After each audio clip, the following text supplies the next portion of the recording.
मेरे प्यारे भाइयों और बहनों, आप सभी को फिर एक बार प्रभु यीशु मसीह के नाम से मेरा प्यार भरा नमस्कार और जय मसीह की।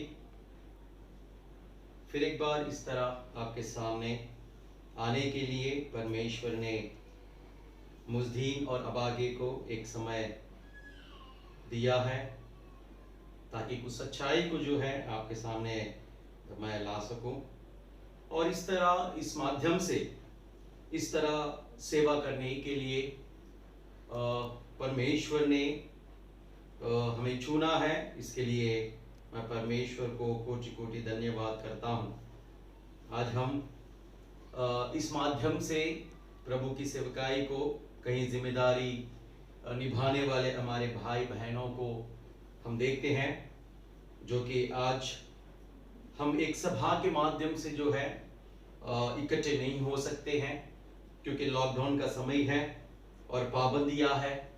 सरकार ने कई सारे नियमों को जो है लागू किया है, तो इस संसार में रहते वक्त हमें इन नियमों का पालन करना यह हमारे लिए बहुत जरूरी है। भाइयों, आज हम देश विदेशों में अगर हम देखते हैं, जगत का और हमारे देश का हालात जो है बहुत ही गंभीर है, चिंतादायक है, दुखदायक है और कब ना जाने ये सारी परिस्थिति ठीक होगी।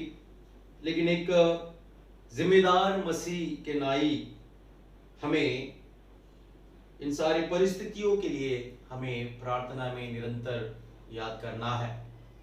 मैं यही आपसे आग्रह और निवेदन करता हूं कि हम जहां पे भी हैं हम सुरक्षित रहे और नियमों का पालन करें और अपने परिवार के साथ अपने घरों में जो है हम परमेश्वर की स्तुति और परमेश्वर की महिमा और ज़्यादा से ज़्यादा प्रभु के नाम की हम स्तुति और महिमा करने के लिए हम एकत्रित हो जाए। भाइयों, परमेश्वर ने इस हालात के माध्यम से हमें ये समय दिया है, तो ये समय हमें यूं ही बर्बाद नहीं करना है। इस समय को जो है हमें सदुपयोग करना है, बुद्धिमानी से चाल चलना है, ना ही बल्कि निर्बुद्धियों के समान। परमेश्वर इन हालातों के माध्यम से जो है जिस समय को उसने हमें दिया है, उस समय को जो है हमें अवसर के समान हमें समझना है। एक अवसर दिया है, अगर परमेश्वर ने हमें समय दिया है, उस समय हमें अवसर के तौर पर जो हमें समझना है और इस अवसर को जो है हमें गंवाना नहीं है। हमारे आत्मिक जीवन में बहुत सारे कमजोरियां हैं, या वो मेरे या आपके, और उन्हीं कमी-गतियों को जो है इस समय हमारे जीवन को परख कर वचन के सामने और सुधार करे, परिवर्तन करे और एक नए सिरे से एक निर्णय के साथ आने वाले दिनों में, समयों में, अवसरों में हम परमेश्वर के लिए जो है महिमादायक जीवन बिताए। मेरे सुनने वाले आप सभी को जो है मैं आग्रह करता हूं, ये जो संदेश है आप सभी ध्यानपूर्वक और इच्छा के साथ अपने समय को निकालें और इस संदेश को पूरी तक देखने के लिए मैं आपसे विनती करता हूं। आइए हमारा मनन का संदेश को हम फिर एक बार हम देखेंगे। हमने अभी तक 3 संदेश को जो है हमने सुना और वो 3 संदेश जो है बहुत ही अमूल्य और बहुत ही हमारे लिए लाभदायक बातें जो है उनमें हम ये देखते हैं। और उन बातों को जो है हमने इफिसियों के पत्र उसका 5वां अध्याय और उसके 15 से 16 और 17 वचन के में से हमने देखा है। भाइयों और बहनों, फिर एक बार जो है हम इसी अध्याय के इसी वचनों से जो है हम कुछ वचनों को हम पढ़ेंगे और कुछ सच्चाई को जो है हम मनन करेंगे। बाइबल एक अगाध कुएं के समान है। जितना भी हम उसमें से पानी निकालेंगे उतना ही और जल आता रहता है। कितने बार भी हम अगर पढ़े या कितने बार भी हम उसका वर्णन करें एक विषय को लेके या एक संदर्भ को लेके, तो वो हमारे लिए जो है पवित्र आत्मा के द्वारा एक नए सिरे से बातों को जो है, मनन को जो है परमेश्वर हमें देता है। तो उसी द्वारा, उसी तौर पर जब मैं इस अध्याय का इन वचनों के ऊपर जब मैं ध्यान और मनन कर रहा था, तो कई सारी बातों को जो है पवित्र आत्मा के द्वारा मैंने पाया है। और अगर मैंने पाया है तो मेरा जिम्मेदार ये है कि मैं उन वचनों को जो है, जो पवित्र आत्मा के द्वारा परमेश्वर ने मुझे दिया है, और उन्हीं बातों को जो है आपके सामने लाने का मैं इच्छा समझकर और आपके सामने इस तरह इन वचनों को जो है मैं प्रस्तुत करता हूं। आइए इफिसियों का पत्र उसका 5वां अध्याय उसका 15, 16, 17 वचन को जो है हम पढ़ेंगे। इसलिए ध्यान से देखो कि कैसी चाल चलते हो, निर्बुद्धियों के समान नहीं पर बुद्धिमानों के समान चलो, अवसर को बहुमूल्य समझो क्योंकि दिन बुरे हैं। इस कारण निर्बुद्धि ना हो पर ध्यान से समझो कि प्रभु की इच्छा क्या है। भाइयों और बहनों, जब इन वचनों को हम पढ़ते हैं या ध्यान लगाते हैं या मनन करते हैं, और इस आज के इस माहौल या परिस्थिति को अगर हम देखें, तो ये जो संदेश या ये जो वचन हमारे लिए जो है बहुत ही आत्मिक उन्नति के कारण जो है हमें बनता हुआ हम यहां पे देखते हैं। उतना ही नहीं, ये सारे जो वचन हैं, इन हालातों में, इन हालातों को मद्देनजर रखकर जो है अगर हम देखें तो ये सारी बातें जो है हम आज के परिस्थितियों में इस प्रकार हम देखते हैं। क्योंकि पौलुस यहां पे इस प्रकार कहता है कि दिन बुरे हैं, और वो ये भी कहता है कि अवसर को बहुमूल्य समझो।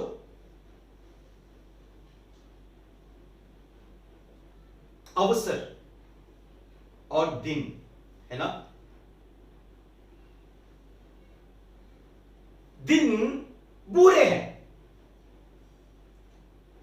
अगर ये शब्द को लेकर आज के परिस्थिति को अगर हम देखें तो हमें समझ आता है कि दिन किस प्रकार से बुरे हैं। इन बुरे दिनों में, इन बुरी हालात में जो है हमें किस तरह जो है हमारा चाल चलन परमेश्वर के प्रति होना है या इस संसार के प्रति हमारा चाल होना है, ये हम यहां पे देखते हैं।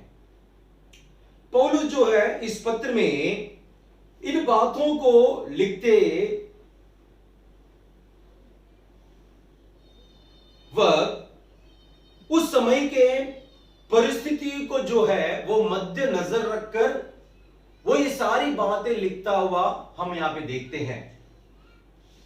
क्या परिस्थिति होगा हम आने वाले समय में हम देखेंगे, और ये बातें अगर वो लिखता है तो उसका कारण क्या होगा, क्यों वो ये कहता है कि दिन बुरे हैं।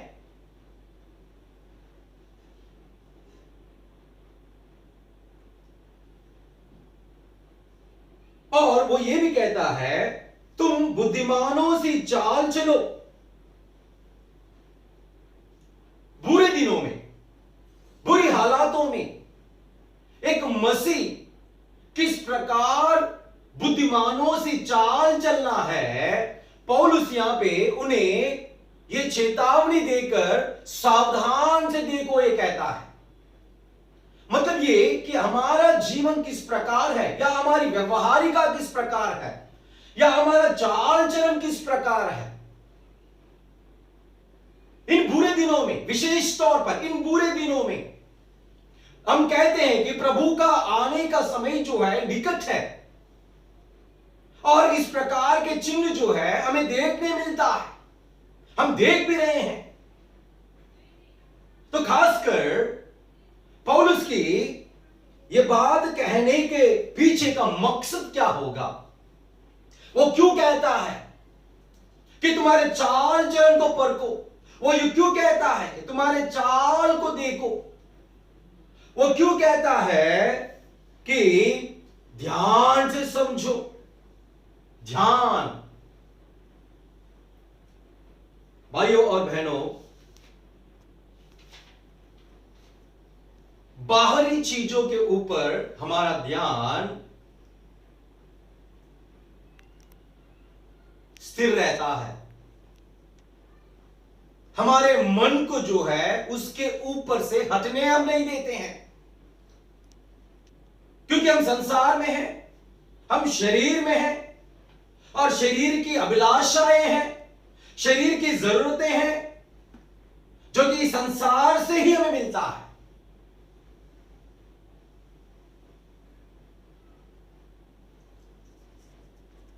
लेकिन कभी भी जो है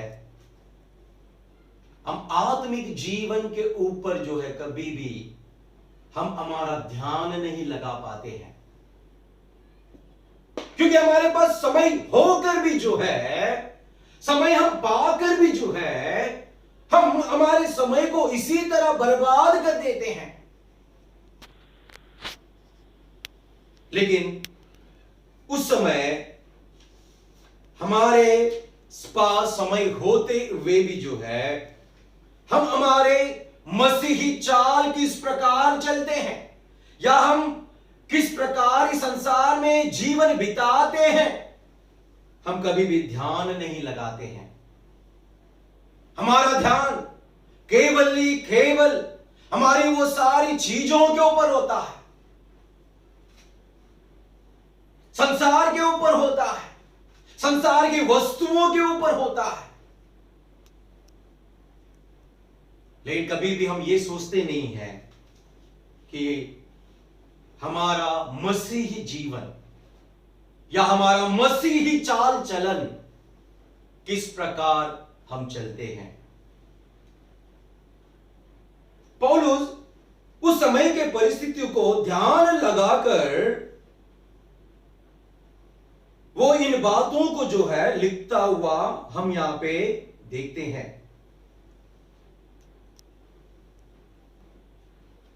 और पौलुस की अपेक्षा यह है कि इफिसियों के प्रति कि वे निर्बुद्धियों सी चाल नहीं पर बुद्धिमानों के समान में चले। हम किस प्रकार चलते हैं? पौलुस तो इफिसियों के लिए लिखा है। कई लोग ऐसे कहते हैं यह वचन केवल एफेसियों के लिए है, यह वचन हमारे लिए नहीं है।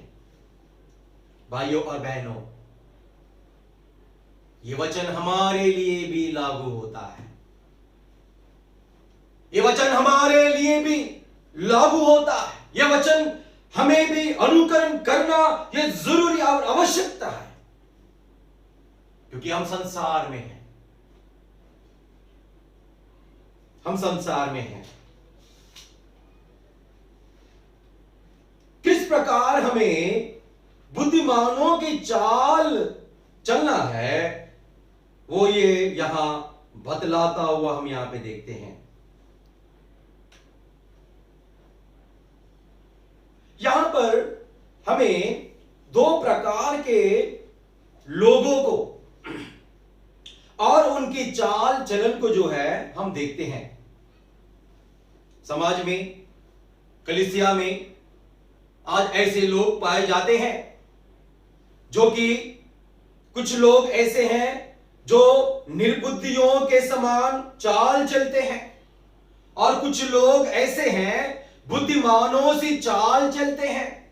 निर्बुद्धियों सी चाल चलने वाले जो लोग हैं उन्होंने प्रभु यीशु मसीह को अपनाए हुए लोग फिर भी उनके अंदर जो है इस प्रकार का जीवन या इस प्रकार का चाल चलन जो है दिखता है। वो अपने कार्यों के द्वारा, अपने चाल चलन के द्वारा ये दिखाते हैं कि हम निर्बुद्धि हैं करके। और उसी प्रकार जो है यीशु मसीह को पाए हुए जो लोग हैं, उद्धार पाए हुए लोग जो कलीसिया में हैं, कलीसिया के झुंड में हैं, और वे जो है अपने कार्यों के द्वारा, अपने चाल चरणों के द्वारा ये वो दर्शाते हैं कि वे बुद्धिमानों सी चाल चलते हैं। अब कौन बुद्धिमान है, कौन निर्बुद्धि है, ये हम तो ठहरा नहीं सकते हैं। लेकिन हमें और आपको परखने वाला जो हमारा परमेश्वर, सारे मनों को जांचने वाला, परखने वाला, देखने वाला, ध्यान लगाकर देखने वाला, वो परमेश्वर ही केवल जो है वो ठहरा सकता है कि कौन बुद्धिमान है और कौन निर्बुद्धि है।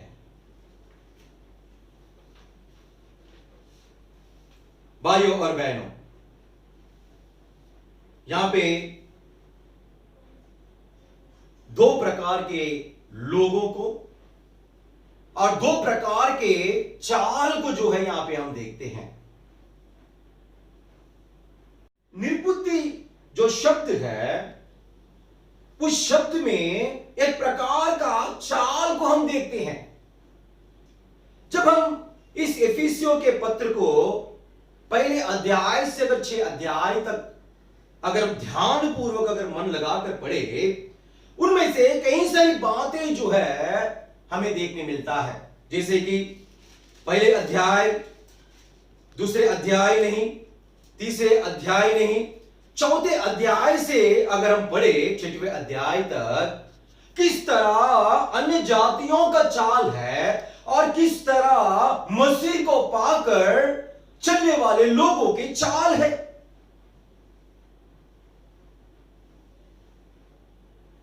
निर्बुद्धि शब्द, ये निर्बुद्धि शब्द जो है अंधियारा जीवन को दर्शाता है, जिसमें किसी प्रकार का उजियाले का प्रकाशन नहीं है। और दूसरी बात, निर्बुद्धि शब्द जो है अशुद्ध जीवन को दर्शाती है, जिसमें किसी प्रकार का धार्मिकता नहीं है। तीसरी बात, पुराना जीवन को दर्शाती है, जिसमें नई चाल नहीं है। यीशु मसीह को पाने के बाद भी, यीशु मसीह को ग्रहण करने के बाद भी, यीशु मसीह को अपने जीवन में स्थान देने के बाद भी जो है उनके अंदर जो है वही जूना जीवन उनमें दिखता है, जैसे वे पहले चलते थे। आज इस प्रकार के लोगों को जो है, कई लोगों को हम देखते हैं, यीशु मसीह को ग्रहण करने से पहले वो किस प्रकार इस संसार में व्यस्त होकर, इस संसार की मर्यादा के अनुसार, इस संसार के रीति रिवाजों के अनुसार, पद्धति के अनुसार, नियमों के अनुसार, अपनी पूर्वजों की परंपरा के अनुसार जीवन बिताते थे। ऐसा जीवन या चाल चलन आज कई लोगों में जो है हमें देखने मिलता है। क्या उन्हें सिखाया नहीं गया? क्या उन्हें बताया नहीं गया? क्या उन्हें चलाया नहीं गया? क्या वे कभी परमेश्वर के वचन को सुने नहीं है? सुने भी होंगे, चलाने वाले जिम्मेदारी के साथ चलाए भी होंगे, सिखाने वाले सिखाए भी होंगे, लेकिन उन्होंने जिस तरह ध्यान लगाकर जो है उन्हें उन सारी बातों को अपने मन में लेना था ताकि उसके अनुकरण वे चल पाए, उन्होंने उस प्रकार का महत्व को ना समझकर ऐसा जीना नहीं जी पाए हैं।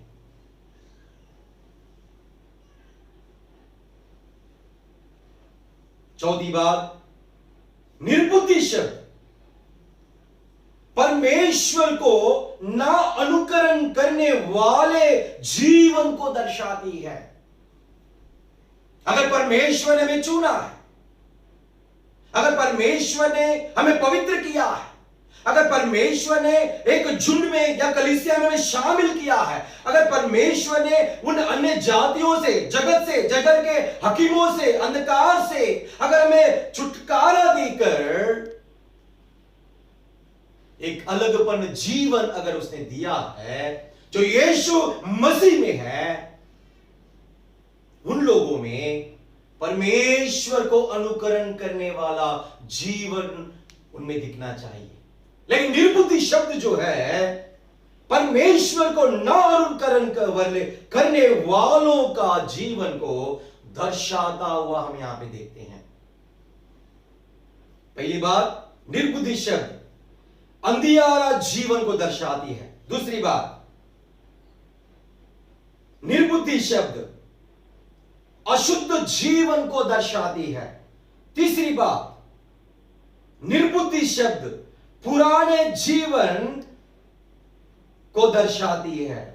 चौथी बात, निर्बुद्धि शब्द परमेश्वर को ना अनुकरण करने वालों को दर्शाती है।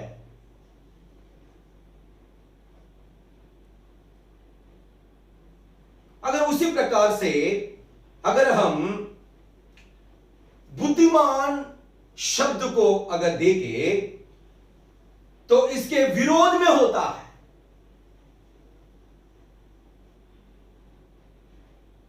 बुद्धिमान शब्द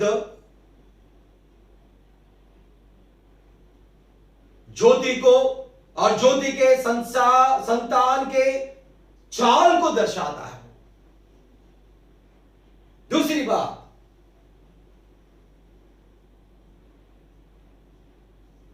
बुद्धिमान शब्द जो है पवित्र जीवन को दर्शाती है। तीसरी बात, बुद्धिमान शब्द जो है वो नए जीवन को दर्शाती है। और चौथी बात, बुद्धिमान शब्द परमेश्वर को अनुकरण करने वालों का जीवन को दर्शाता हुआ हम यहां पे देखते हैं। निर्बुद्धि जीवन जो है अन्य जातियों को उनके चाल चलन को दर्शाती है। जो एफेसियों में से कई लोग जो है अन्य जातियों में से ही आए हुए लोग थे। इसलिए पौलुस ये कहता है कि वापस उन्हें उस प्रकार का चाल चलन को वो दिखाता है जिनमें से वे लोग अलग किए गए हैं। अगर हम एफेसियों का पत्र उसका 4वां अध्याय अगर 17 वचन को अगर हम पढ़ेंगे, वहां पे इस प्रकार वो लिखता है। एफेसियों का पत्र उसका 4वां अध्याय उसका 17 वचन, इसलिए मैं यह कहता हूं और प्रभु में आग्रह करता हूं कि जैसे अन्य जाति लोग अपने मन की अनर्थ रीति पर चलते हैं, तुम अब से फिर ऐसे ना चलो।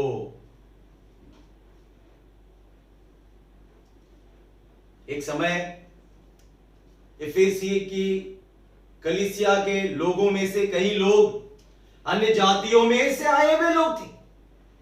कई लोग मूर्ति पूजा करने वालों में से आए हुए थे।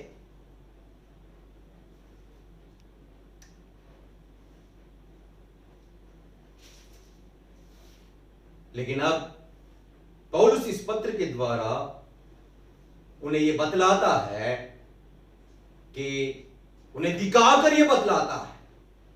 इसलिए मैं ये कहता हूं एफेसी के लोगों, मैं ये कहता हूं और प्रभु में आग्रह करता हूं कि जैसे अन्य जातीय लोग अपने मन की अनर्थ रीति पर चलते हैं, अपने मन की अनर्थ रीति पर चलते हैं,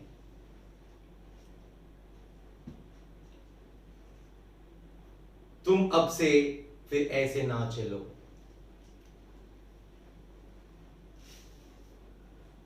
पौलुस ने कहता है दिन बुरे हैं, और बुरे दिनों में जो है अगर हमें बुद्धिमानों से चाल अगर चलना है तो हमें अन्य जातियों के समान हमें चलना नहीं है।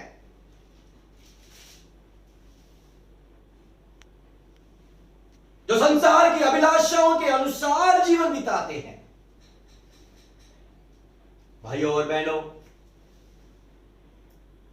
हमें जो समय मिला है, इस समय में हमें वचन के सामने बैठकर हमें यह परखना जरूरी है, हमें देखना जरूरी है कि हम किस प्रकार की चाल चलते हैं।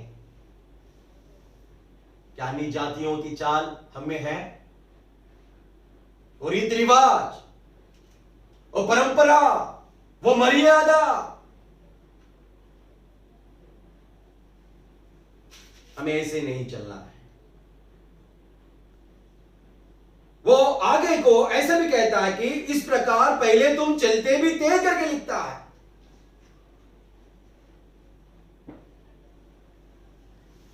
क्या पौलुस अगर इस पत्र को लिखकर ये बात अगर उनसे कहता है कि तुम अन्य जातियों के समान, निर्बुद्धियों के समान ना चलो, क्या पौलुस ने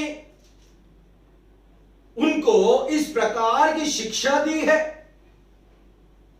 अगर पौलुस इस प्रकार से उनकी अपेक्षा को उनके सामने रखता है, अगर पौलुस इस प्रकार से कहता है कि तुम इस प्रकार नहीं चलना है,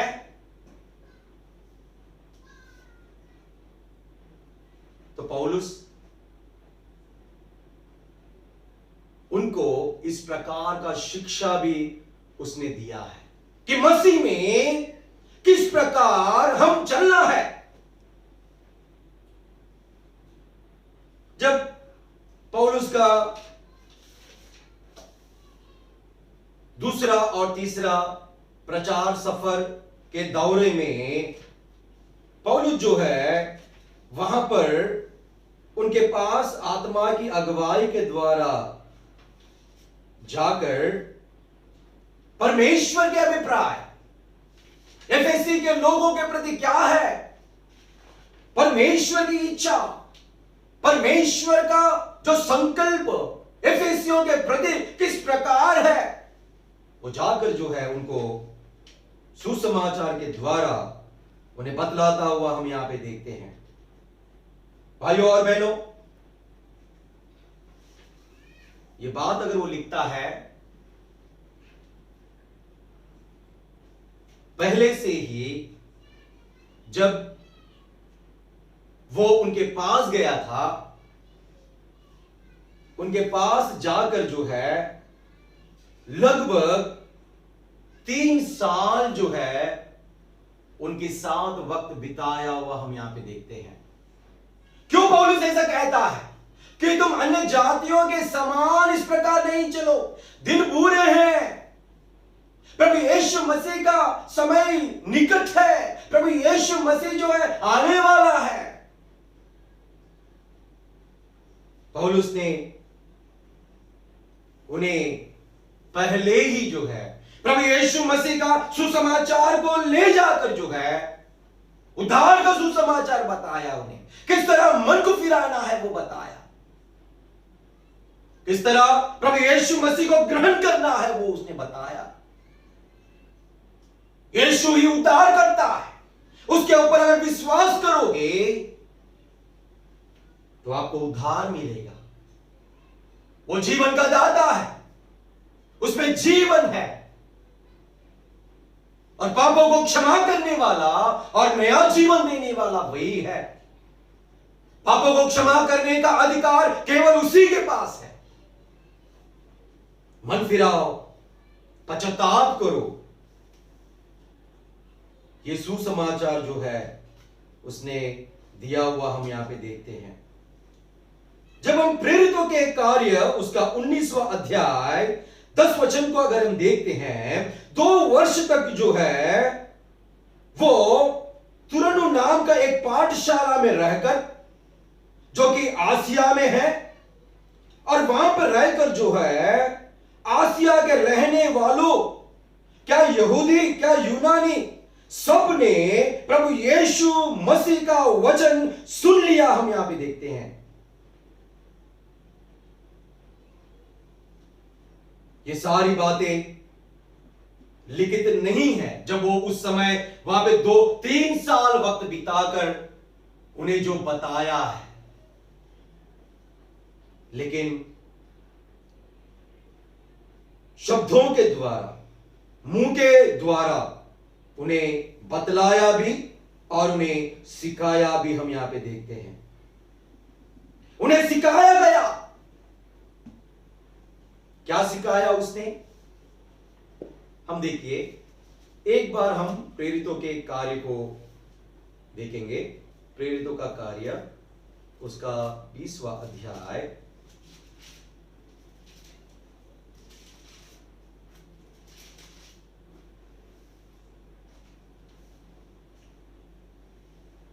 सत्रह वचन से अगर हम 36 वचन को अगर पढ़े, पौलुस जो है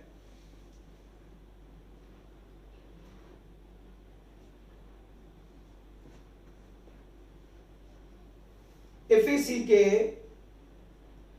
जो प्राचीन लोग हैं, उन प्राचीन लोगों को जो है एक उपदेश देता है, और उपदेश जो देकर उन्हें मिलेतुस को बुलाता है। मिलेतुस एक शहर है। अब मिलेतुस को उन प्राचीनों को बुलाता है, बुलाकर जो है उन कलीसिया के प्राचीनों को बुलाया, और बुलाने के बाद उनके साथ जो है वो चर्चा करता हुआ हम यहां पे देखते हैं। अब वो चर्चा में क्या उनसे कहता है? देखिए, जब हम 17वां वचन को अगर हम पढ़ते हैं, 17वां वचन ऐसा लिखता है, उसने मिलेतुस से एफेसुस में कहला भेजा और कलीसिया के प्राचीनों को बुलवाया। जब वे उसके पास आए तो उनसे कहा, तुम जानते हो कि पहले ही दिन से जब मैं आसिया में पहुंचा, मैं हर समय तुम्हारे साथ किस प्रकार रहा।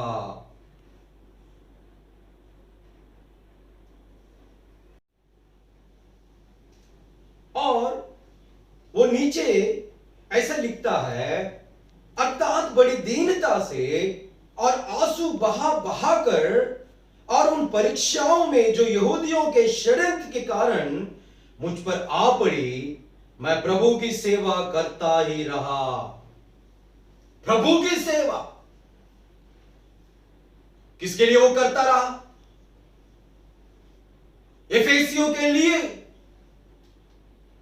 वो करता रहा। हम यहां पे देखते हैं 17 वचन में जो है, 18 वचन में हम ये देखते हैं, मैं हर समय तुम्हारे साथ किस प्रकार रहा। मतलब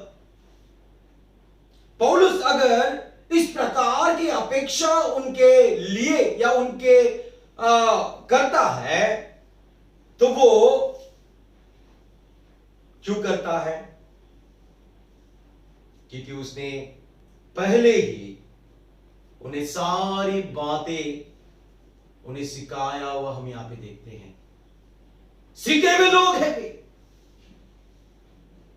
सीखने वाले जो है, जो सिखाए गए हैं, और सिखाए जाने के बाद जो है हमें सीखना है, और सीख कर जो है उन सारी बातों को जो है हमारे जीवन में लागू करना जरूरी है।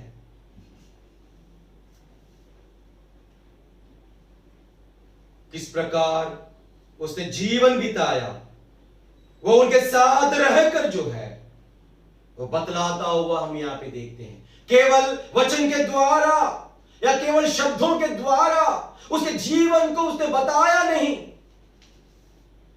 भाइयों और बहनों,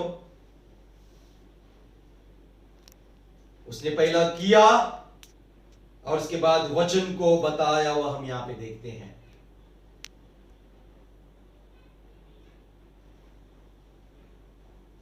हर समय तुम्हारे साथ किस प्रकार रहा, जितने दिन भी वो रहा, जितने दिन भी वो रहा, उतने दिन जो है उनके साथ रहा, हम यहां पे देखते हैं।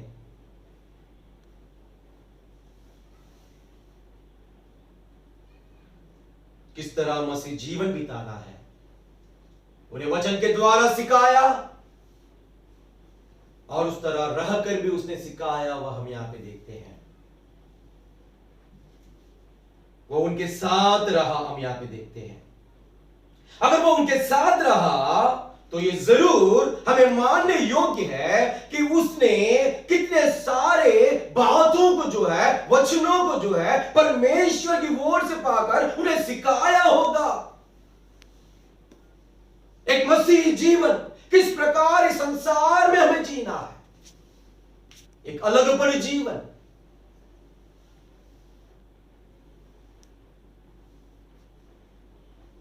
हम नीचे जब पढ़ते हैं तो उसके व्यक्तिगत जीवन को जो भी वो वहां पे लिखता हुआ हम यहां पे देखते हैं। भाइयों और बहनों,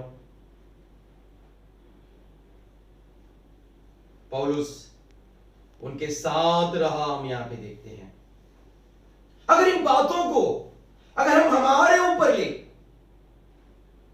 और ये सोचे कि प्रभु में आने से पहले हमारा जीवन किस प्रकार था और हम आज प्रभु में हैं, तो किसके बदौलत और किसके परिश्रम के द्वारा, किन्होंने, किसने, किस दास ने, किस सेवक ने, किस प्राचीन ने, किस कलीसिया के द्वारा, किस सेवक के द्वारा, किस भाई के द्वारा, बहन के द्वारा हमारे तक सुसमाचार पहुंचा है और किसके द्वारा हमने सीखा है।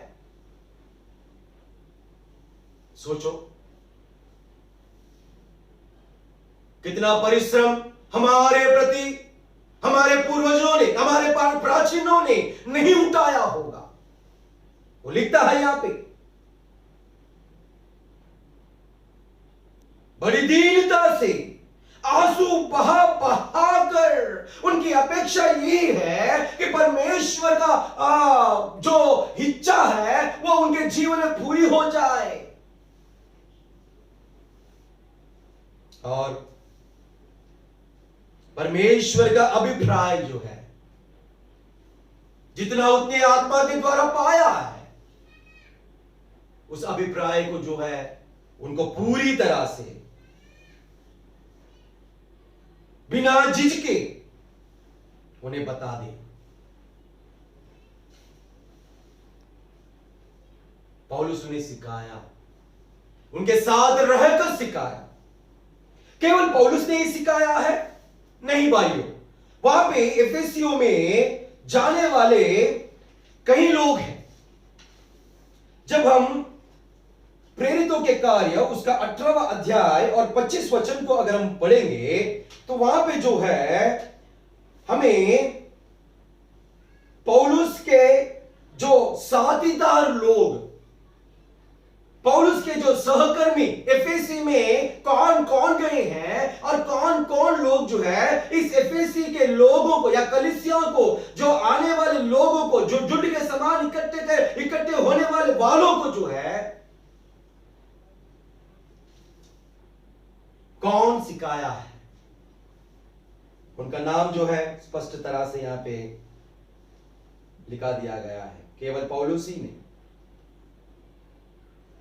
हालांकि पौलुस ने अधिकतम समय उनके साथ रहकर उनको परमेश्वर का अभिप्राय को बताया, वह हम ये देखते हैं। यीशु मसीह को उनको दिया, यीशु मसीह को देकर किस प्रकार यीशु मसीह के प्रति जीवन बिताना है वो उन्हें सिखाया, वह हम यहां पे देखते हैं। वो स्वयं जिया और जीकर जो है उनको जीना सिखाया, हम यहां पे देखते हैं। जिस तरह एक माता पिता उनके बालकपन का बेटे को हाथ पकड़कर सिखाया जाता है, उसी प्रकार पौलुस ने भी वहां रहकर 3 साल तक परिश्रम के साथ यहूदियों के षड्यंत्र के द्वारा बहुत सारी परीक्षाएं में गिरा हो और बहुत सारे क्लेश से उठाना पड़ा, फिर भी प्रभु में उन्हें स्थिर करने के लिए, प्रभु में उन्हें बलवंत करने के लिए, परमेश्वर के योग्य चाल चलन चलने के लिए, परमेश्वर के अनुकरण करने वालों जैसा उन्हें बनाने के लिए, दृढ़ और पक्का पर प्रभु यीशु मसीह की परिपूर्णता में वे भी शामिल होने के लिए, वो सारा अभिप्राय जो है पौलुस ने उन्हें बतलाया। हम यहां पे देखते हैं ये कार्य परमेश्वर ने उसके अनुग्रह और आत्मा के द्वारा ही किया करके पौलुस से कहता है। क्या पौलुस ही उनको सिखाया है? अगर हम प्रेरितों के कार्य उसका 18वां अध्याय अगर 25 वचन को अगर हम देखेंगे, वहां पे हम क्या देखते हैं? 18वां अध्याय उसका 25।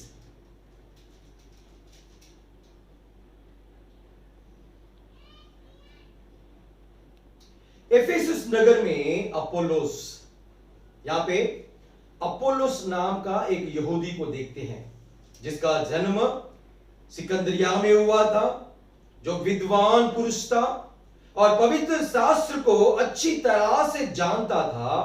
एफेसुस में आया, उसने प्रभु के मार्ग की शिक्षा पाई थी और मन लगाकर यीशु के विषय ठीक ठीक सुनाता और सिखाता था। वो जितना सीखा था उतना उन्हें सिखाया, वह हम यहां पे देखते हैं। टोल मरोड़ कर सिखाया नहीं, या जितना उसने सीखा था उसमें और किस प्रकार का मिलावट करके जो है उसने उन्हें सिखाया नहीं। उसने जो कुछ भी यीशु के विषय शिक्षा पाई थी, उसी शिक्षा को उसी प्रकार जो है ठीक ठीक सुनाता और सिखाता था करके हम यहां पे देखते हैं। हालांकि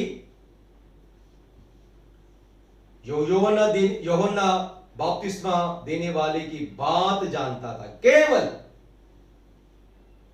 लेकिन जितना उसने सीखा था उतना वो उन्हें ठीक ठीक सुनाता और सिखाता था। हम यहां पे देखते हैं आराधनालय में निडर होकर बोलने लगा। उसके बाद प्रिस्किल्ला और अक्विला उन्हें मिला, उसकी बातों को सुनकर उसे अपने यहां ले गए और परमेश्वर का मार्ग उसको और भी ठीक ठीक बताया। हम यहां पे देखते हैं,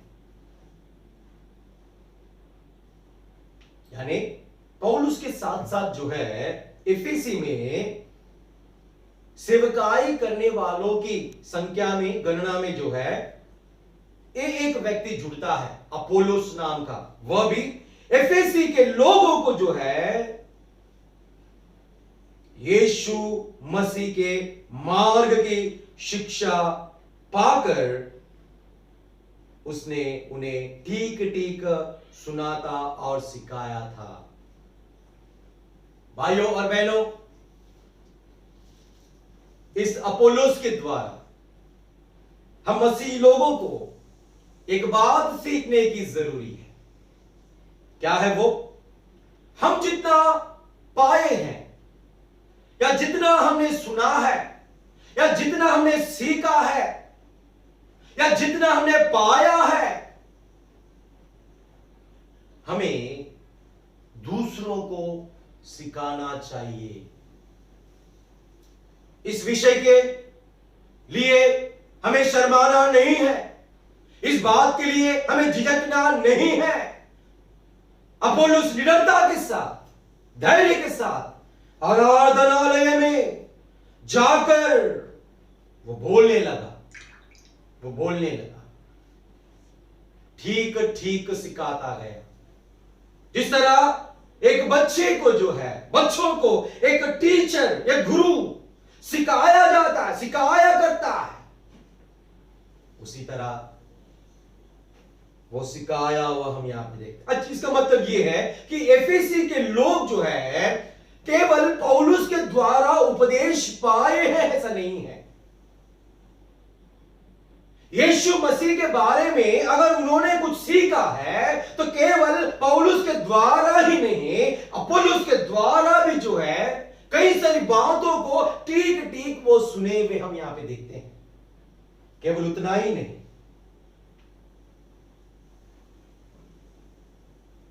वही प्रेरितों का कार्य उसका 18वां अध्याय 19 वचन में अगर हम देखेंगे, देखो उसने एफेसुस पहुंचकर उनको वहां छोड़ा और आप आराधनालय में जाकर यहूदियों से विवाद करने लगा। पौलुस कैंक्रिये से निकलकर सीरिया को जब वो चल दिया और उसके साथ जो है प्रिस्किल्ला और अक्विला थी, तो पौलुस ने उन्हें एफेसस में पहुंचाकर हम यहां पे देखते हैं। पौलुस उनके साथ था, एफेसियों के साथ। अपोलो भी जो है एफेसियों के साथ था। और यहां पे हम एक पति और पत्नी को भी जो है हम यहां पे देखते हैं। मतलब ये जिस अपोलोस को परमेश्वर का मार्ग ठीक ठीक बताया गया है, उन्हीं लोग एफेसी के लोगों को भी सिखाया हम यहां पे देखते हैं। जितना वे पौलुस के द्वारा सीखे गए थे, उतना वे भी जो है एफेसी के लोगों को जो है सिखाया हुआ हम यहां पे देखते हैं। केवल अपोलोस नहीं, केवल पौलुस नहीं, केवल अक्विला और प्रिस्किल्ला नहीं, और जब हम तीमुथियुस के पहले पत्र उसका पहला अध्याय और 4वां वचन को अगर हम देखेंगे, वहां पे पौलुस जो है तीमुथियुस को इस तरह कहता है, एफेसस में रहकर कुछ लोगों को आज्ञा दे के अन्य प्रकार की शिक्षा ना दे, झूठे शिक्षकों के विरुद्ध चेतावनी देने के लिए पौलुस ने तीमुथियुस को जो है एफेसी नगर में, एफेसिया कलीसिया के रखवाली के लिए जो झूठे शिक्षकों के द्वारा उन्हें शिक्षा दी जा रही थी, उनको रोकने के लिए, उन्हें चेतावनी देने के लिए, ऐसे कलीसिया में वे गड़बड़ी करने वाले हैं, ऐसा ना करने के लिए पौलुस ने जो है एफेसी नगर में तीमुथियुस को वहां पे भेजा हुआ हम यहां पे देखते हैं। इसका मतलब वहां पे रहने वालों की संख्या में, गणना में तीमुथियुस भी जुड़ता हुआ हम यहां पे देखते हैं। जब ये तीमुथियुस को पौलुस से कहता है, तो इससे पहले ही जो है प्राचीनों को बुलाया, एफेसी के प्राचीनों को उसने बुलाया। कहां बुलाया? मिलेतुस पे बुलाया, और मिलेतुस बुलाकर उनसे बतलाता हुआ हम यहां पे देखते हैं। उसने पहले ही वो वहां से विदा होते वक्त वो प्राचीनों से कई सारी बातों को उसने बताया, और बताकर जो है वो ये कहा, मैं जानता हूं कि मेरे जाने के बाद फाड़ने वाले भेड़िया तुम में आएंगे जो झुंड को ना छोड़ेंगे। झुंड को ना छोड़ेंगे। फाड़ने वाले भेड़िया तुम में आएंगे। पौलुस ये आत्मा के द्वारा दर्शन पाया, और आने वाले दिनों में किस तरह एफेसी कलीसिया के लोगों में हलचल मच जाएगी और किस तरह वे सच्चाई से बहक जाएंगे और किस तरह वे निर्बुद्धि सी चाल में चलेंगे, बुद्धिमानों की चाल से, और किस तरह वे बहक जाएंगे, किस तरह वापस अपने पुराने जीवन में चले जाएंगे।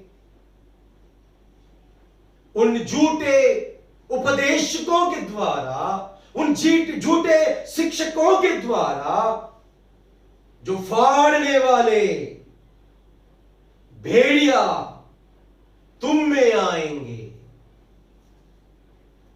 और झुंड को ना छोड़ेंगे। क्या करेंगे वे लोग? तुम्हारे ही बीच में से भी ऐसे ऐसे मनुष्य उठेंगे जो चेलों को अपने पीछे खींच ले को टेढ़ी मेढ़ी बातें कहेंगे। पौलुस पहले ही जो है उन्हें इन सारी बातों को जो है बताया, उसने पहले ही बताया। उसने ये पहले जब उनके पास वो था, उस समय वो एफेसी के प्राचीनों को, कलीसिया के प्राचीनों को जो है ये सारी बातें उसने बताया। ये उनके लिए कोई नई बात नहीं है। वापस वो लगभग 3 या 4 साल के समय में जब उनके बारे में कई सारी बातों को उसने सुना कि किस तरह उस एफेसी कलीसिया में झूठे शिक्षकों के द्वारा कई लोग सच्चाई से बह गए हैं, सुनने के बाद जो है वो पत्र लिखकर उन्हें दृढ़ करता हुआ हम यहां पे देखते हैं। टेढ़ी मेढ़ी बातें कहेंगे। झूठे शिक्षकों का काम, जिस तरह पौलुस ने उनको सिखाया है मसीह जीवन बिताना, एक नए सिरे से जन्म कर नए सिरे से जीना, संसार के रीति रिवाजों को छोड़कर मसीह के अनुकरण चलने वालों जैसा जो कुछ भी बातों को उसने सिखाया उनको, वहां रहकर सारी बातों को जो है झूठ साबित करके, वचन को लेकर उनको सिखाकर, उन्हें टेढ़ी मेढ़ी बातों से बहकाकर निर्बुद्धि चाल चलने के लिए वापस उन्हें वैसा कार्य शैतान ने उस समय एफेसी के नगर में जो है किया, वह हम यहां पे देखते हैं। पौलुस क्यों कहता है ये कि निर्बुद्धियों की चाल ना चलो, बुद्धिमानों से चाल चलो, क्योंकि दिन बुरे हैं। पौलुस अगर ये बातें अगर लिखता है उन्हें, तो उस समय के परिस्थिति को जो है याद रखकर, स्मरण करके वो इन बातों को जो है लिखता हुआ हम यहां पे देखते हैं। भाइयों और बहनों, वो वहां पे रहा, हम यहां पे देखते हैं। और जब हम 20 वचन को पढ़ेंगे, परंतु यहूदिया यूनानी से के सामने गवाही देता रहा कि परमेश्वर की ओर मन फिराना और हमारे प्रभु यीशु मसीह पर विश्वास करना चाहिए।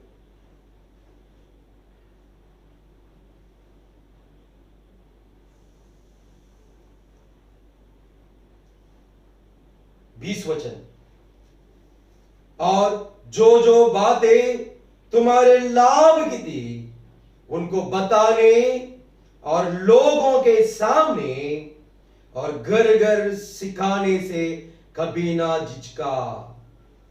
पहली बात हमने ये देखा कि वह उनके साथ रहा, हम यहां पे देखते हैं, और किस तरह उसने उनके सामने रहकर, उनके साथ रहकर जो है, हालांकि यहूदियों के षड्यंत्र के द्वारा बहुतायत का पीड़ा उन्हें उठाना पड़ा, फिर भी बड़ी दीनता के साथ आंसू बहा बहा कर, परीक्षा में रहकर भी जो है वह प्रभु की सेवा करता रहा। अपने जीवन को एक आदर्श जीवन बताना वो अच्छा समझा। एक सेवक का कितना अच्छा गुण है इसमें से सीखने मिलता है हमें। एक मसीह किस प्रकार रहना है, अपने जीवन को उसके सामने उसने रखा कि किस तरह वो मसीह जीवन बिताया है उनके साथ रहकर। और देखो 20 वचन में हम क्या देखते हैं, और घर घर सिखाने से कभी ना झिझका। क्या सिखाया उनको? घर घर जाकर सिखाया उसने। जो जो बातें तुम्हारे लाभ की थी, है ना, जो जो बातें तुम्हारे लाभ की थी, मतलब एफेसी लोगों के लिए आत्मिक जीवन की उन्नति के लिए क्या क्या जो जो बातों की लाभ है उन्हें, उन्हीं बातों को जो है उसने सिखाया हुआ हम यहां पे देखते हैं। और जब हम 27 के वचन में पढ़ते हैं, क्योंकि मैं परमेश्वर के सारे अभिप्राय को तुम्हें पूरी रीति से बताने से ना झिझका, बताया,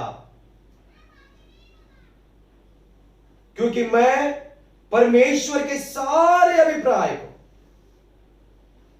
पूरी तरह रीति से बताने से ना झिझका। परमेश्वर की इच्छा को उसने बताया उन्हें। एक मनुष्य के प्रति परमेश्वर की योजना क्या है, उस परमेश्वर क्या हमसे चाहता है, परमेश्वर के मनुष्य के प्रति अभिप्राय क्या है, किस प्रकार हम मसीह जीवन बिताना है, वो सारी बातों को जो है बताने से ना झिझका हम यहां पे देखते हैं। और जब 31 वचन को हम पढ़ते हैं, इसलिए जागते रहो और स्मरण करो कि मैंने 3 वर्ष तक रात दिन आंसू बहा बहा कर हर एक को चेतावनी देना ना छोड़ा। वचन के द्वारा उसने जो कुछ भी उनको सिखाया है, उन बातों को जो है चेतावनी देना ना छोड़ा। उन्हें याद करने को कहता है, जागते रहो और स्मरण करो कि मैंने 3 वर्ष तक आंसू बहा बहा कर हर एक को चेतावनी देना ना छोड़ा।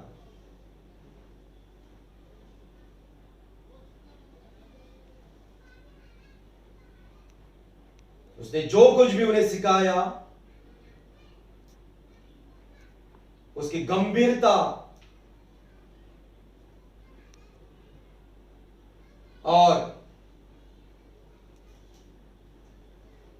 वचन के द्वारा ही उन्हें चेतावनी या सलाह पौलुस के द्वारा दिया हुआ हम यहां पे देखते हैं। जिन वचनों को उसने उन्हें सिखाया और बताया, उन वचनों को अपने जीवन में लागू करके उन्हें मसीह जीवन किस प्रकार जीना है या चाल चलन किस उन्हें सिखाया, और उन वचनों को उसने सौंप दिया हम यहां पे देखते हैं। जो वचन उनको उसने सिखाया,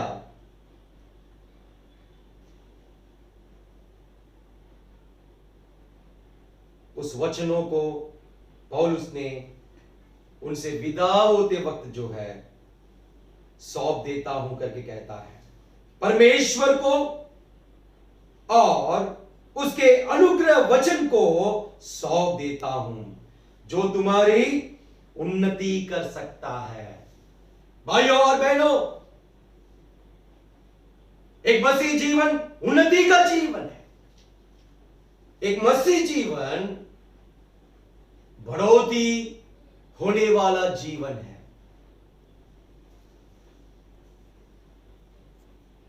जो बातें उसने सिखाया, उसे मालूम था ये सारी बातें जो है इनके लिए उन्नति का कारण होगा। जो बातें हमने सीखा है, जब हमने उन बातों के ऊपर चलना सीखा,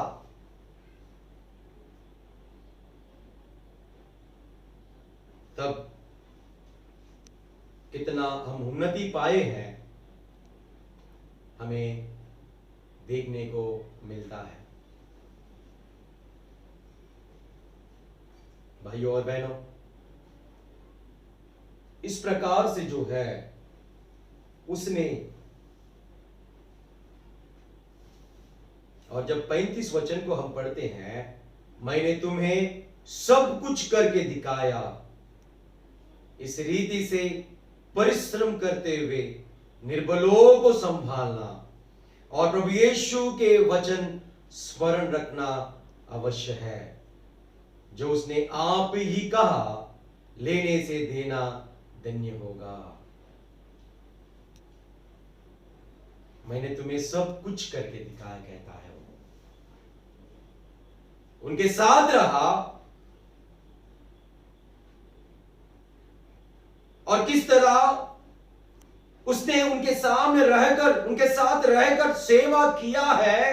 एक आदर्श जीवन को उसने बताया मसीह में, और उनके लिए जो लाभदायक बातें हैं वो उन्हें सिखाने के लिए घर घर जाकर जो है वो सिखाया हुआ हम यहां पे देखते हैं।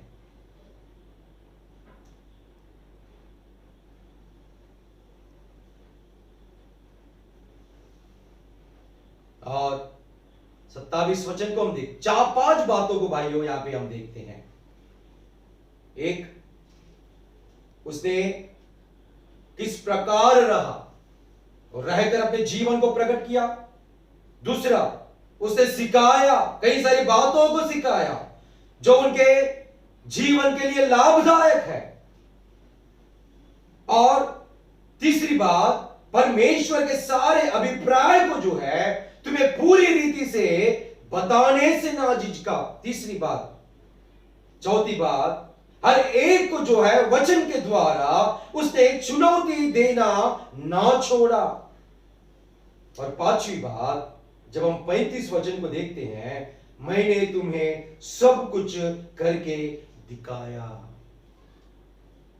जो उसने बताया, जो उसने सिखाया, वो सारी बातों को जो है उसके जीवन के माध्यम से करके दिखाया हम यहां पे देखते हैं। और उसने ये भी कहा उनसे कि प्रभु यीशु के वचन स्मरण रखना अवश्य है। भाइयों और बहनों, इस संसार में रहते वक्त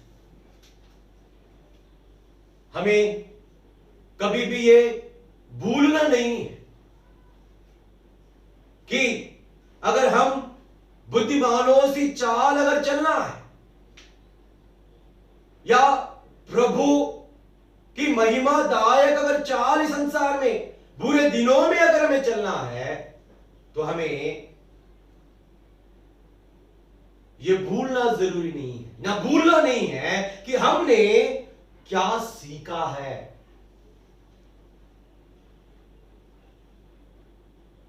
जिन्होंने हमारे लिए बहुतायत का परिश्रम उठाया है, हमारे उन्नति के लिए, हमारे लाभ के लिए, हमारे हित के लिए, हमारे आत्मिक जीवन में बढ़ोतरी के लिए। क्या हम स्मरण करते हैं उन सारी बातों को? जिसने हमें सिखाया उन्हें स्मरण करते हैं, जो हमने सीखा है उसे स्मरण करते हैं। वचन को स्मरण करना है हमें हर दिन, हर वक्त जो है। हमारे चाल को जो है टेढ़ी बातों के द्वारा, टेढ़ी मेढ़ी बातों के द्वारा, झूठे शिक्षकों के द्वारा ऐसी ऐसी बातों को वे सुनाते हैं ताकि जो हमने रास्ता चुना है, जो हमने दिशा चुना है, उस दिशा से और रास्ते से जो है भटकाने वाले और वापस निर्बुद्धियों से चाल चलने के लिए शैतान का झुंड समूह जो है इस प्रकार का परिश्रम तेजी से करता है। वो पौलुस जो है ये पत्र लिखने से पहले ही उन्हें कई सारी बातों को उसने सिखाया, प्राचीनों को सिखाया, प्राचीनों को बताया कि मैंने तुम्हें क्या क्या बात सिखाई है। हमने जो सीखा है, सीखी हुई बातों पर जो है हमारा मन लगाना है, हमारा ध्यान लगाना है और सीखी हुई बातों को दैनंदिन जीवन में जो है हमें परखना है, हमने क्या सीखा है और हमारा चाल चलन किस प्रकार है। अगर इस तरह अगर हम मेहनत करेंगे, अगर इस तरह अगर हम कोशिश करेंगे, अगर इस तरह हम करेंगे तो जरूर इन बुरे दिनों में हालात किस प्रकार का भी हो, हम बुद्धिमानों सी चाल जो है हम चलेंगे। भाइयों और बहनों, पौलुस पत्र के द्वारा उन्हें वापस आग्रह करता है कि जो उसने उन्हें सिखाया है वो सिखाई हुई बातों को स्मरण वे करें। और वो कहता है कि तुमने इस प्रकार मसीह को नहीं सीखा है, या एक प्रकार से इस तरह भी हम कह सकते कि मैंने इस प्रकार तुम्हें सिखाया नहीं।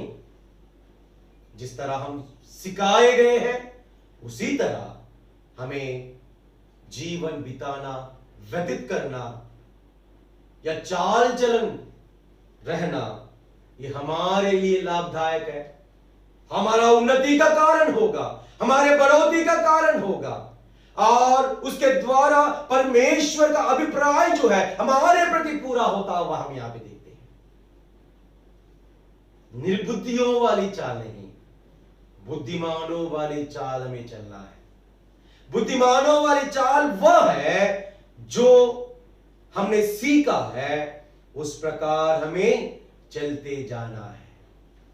परमेश्वर बुद्धिमानों सी चाल चलने के लिए जो है इन बुरे दिनों में, बुरे हालातों में अगर हम उस तरह नहीं चलते हैं जैसे हम सिखाए गए हैं, जैसे सीखे हैं, उस प्रकार हमारा जीवन नहीं होगा, तो हमें आज इस समय वचनों को परखना है और परख कर जो है हमें सुधार लेना है।